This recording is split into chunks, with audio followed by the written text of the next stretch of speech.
Hi, I'm John Navarre from EgyptTravelBlog.com and the Egypt Travel Channel on YouTube. And these are the top 5 ways to avoid getting scammed at the pyramids. You ready? Let's go. Number 1, don't let your car stop for the taxi jumpers. Okay, this common scam occurs before you even get into the pyramids. Right outside of the main gate, there are these guys who stand out there in the street and try to physically stop your car if you look like a tourist, i.e. if you're in a taxi or an Uber or any small car. They literally jump in front of your car and open the door and usually get in the car with you, and then they start telling you, cars can't go any further, you have to stop here, you need to get out, and then surprise, surprise, they happen to conveniently just sell alternate forms of transportation, i.e. a malnourished camel or donkey or horse to get you the remaining 30 meters or 100 feet to the main gate, which you can see right in front of you anyway. These guys are aggressive and insistent, and they'll yell at your driver in Arabic to just shut up and go with it, and they'll get a cut of whatever they scam you out of. They're really intimidating, and they don't leave you alone, and they don't take no for an answer. So do not let your driver stop for these guys outside of the pyramid's gate. And if they do manage to force your driver to stop because they, for example, jump in front of or onto your taxi or Uber,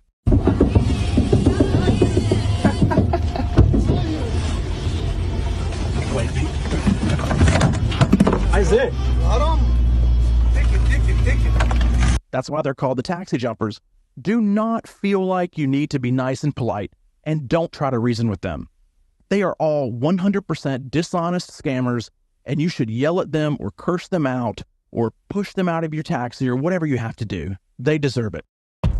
Number 2, don't hand over your ticket to the fake ticket checkers. There are only 2 places in the whole pyramids compound where you need to show your admission ticket for the general pyramids area. Now, there are other ticketed areas inside of the pyramids, such as to go into one of the pyramids themselves. But those ticket checkers will be obvious because, well, they'll be right at the door to go into the pyramid. I'm talking about your general area ticket. You only show that twice. Once is outside of security before you go in. A guy at the door will make sure you have your ticket already before you approach the metal detectors. That's legit. He's a good guy. The only other place is at the entrance to the Sphinx Valley Temple, which is down below and a little to the left of the Sphinx Paws. That's it. But there will be other places at the pyramids where scammers will approach you and ask or sometimes demand to see your ticket.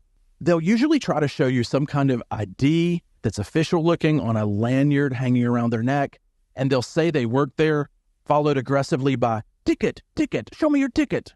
They often interrupt you with, excuse me, where is your ticket? These guys usually hang out right after the main entrance to the site, after you pass through security and when you're walking up the walkway towards the Great Pyramid. If anyone asks you to show your ticket after you walk past the turnstiles and out of that building, tell them to get lost, or worse if you want to. They are scammers and they don't deserve politeness.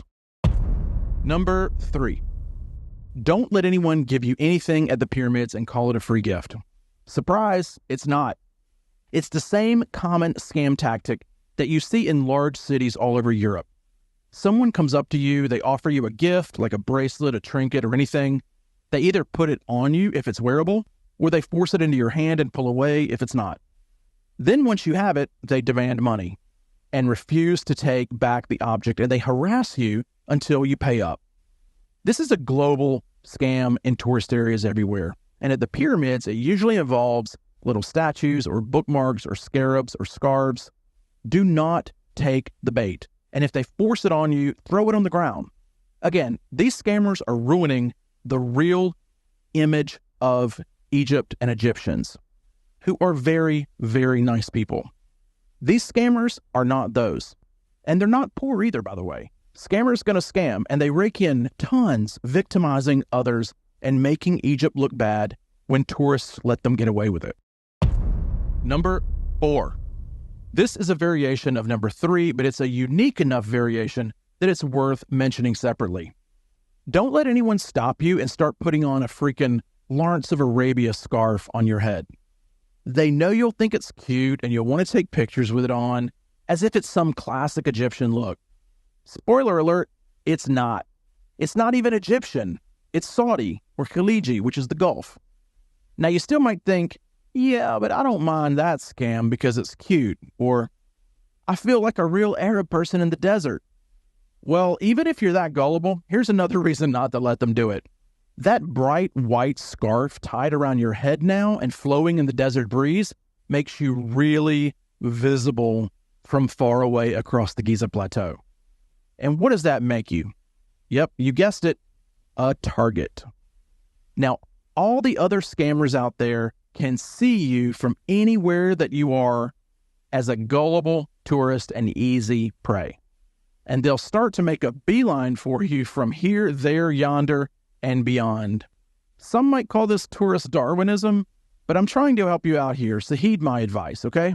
And finally, number 5, do your homework. The Pyramids Complex is one of the most famous tourist sites in the world.